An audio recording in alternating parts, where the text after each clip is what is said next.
Okay, everything is starting A-okay. Alright, do we have audio? Yeah, we have audio. Oh, I see you dressed up this time. Sorry about that. That's yeah, I forgot about that. Just Mal was joining us yesterday. That was nice. Ooh, man. Thank you so much, Vas. I really did appreciate the Shivers experience. That was, you know, just really getting to be inside of a horror movie, and it was fun. I mean, I did like the ending part where it's just like we weren't sure about the electric Ixupi, but then we managed to, like, there's only one other place it could be was in the basement. We were correct, and then that led to the ending where the generator blew up, and then we got saved by our friends. Yeah, right. Well, we didn't get saved. Well, they kind of moved across some rubble. You know, and then they just like, oh, see, there was no museum. What museum? Hey, anyways, are you gonna like start? Yeah. I was just saying, like, how did you like? I didn't get you a chance to hear like the whole Shivers experience. I mean, other than the whole randomness of the Ixupi. I mean, it was pretty neat. Like, oh, thanks, I did watch like mostly everything. Oh yeah, no, I you would, like, as I said, I got Shivers 2 last night, and I actually was happy to show you all the notes that I jotted down too, in case you ever want to tackle it on your own. Cool. Okay. So, let's get to Beyond Shadowgate. Now, I will mention this. I won't try to say as much this go around, you know, like just so that we can kind of speed it along a bit. But yeah, I will do my best to. Okay, do you see it? Okay, give me a moment. There have years to pass since Jared defeated the Warlock Lord in the caverns beneath the living castle, Shadowgate. For many summers, the land of Khal Torlin has prospered, and the events at Shadowgate began slipping from memory.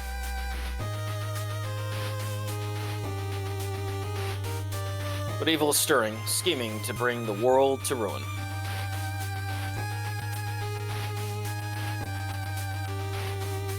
Gwynfell, the shining jewel of Khal Torlin, has lost its king. Unrest and civil war have swept peace from the land.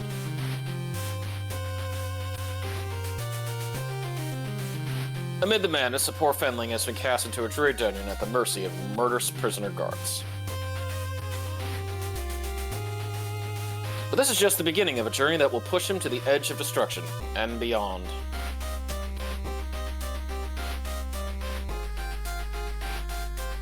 Beyond Shadowgate, that is. Alright. So, let's delete this one. Okay. And we're starting. You're a carefree Fenley named Doyle Thornborough, who has the knack for accidentally acquiring things. You have been accused of just in your mind of stealing a small trinket from the hand of the Duchess of Trehelm. The Duke didn't seem to understand that you were merely safekeeping the bauble for the Duchess, against the riffraff and lowlifes that are commonly found in the capital city of Gwynfell. Unceremoniously dumped in this dark cell, you wonder at your fate and at the horrible luck that deprived you of a fair trial. Hoarse from shouting and bored beyond the limits of even the most tolerant Fenling, you realize you might as well focus on escaping. Alright. So, just like with Prince Eric in the other version of Beyond Shadowgate, we start with some flint, and we have a farthing, which is, just a coin. Oh, hey, Dasher. Hello? Hey. Sorry for not noticing you earlier. So, easy thing to start with, since we did this before, if anyone remembers that VOD. Yep. Push the bench, and then start using your flint, just like Prince Eric did. Strike the flint again, more showers. Jump McLee. Draw slowly starts to burn. God, that's your hot monkey.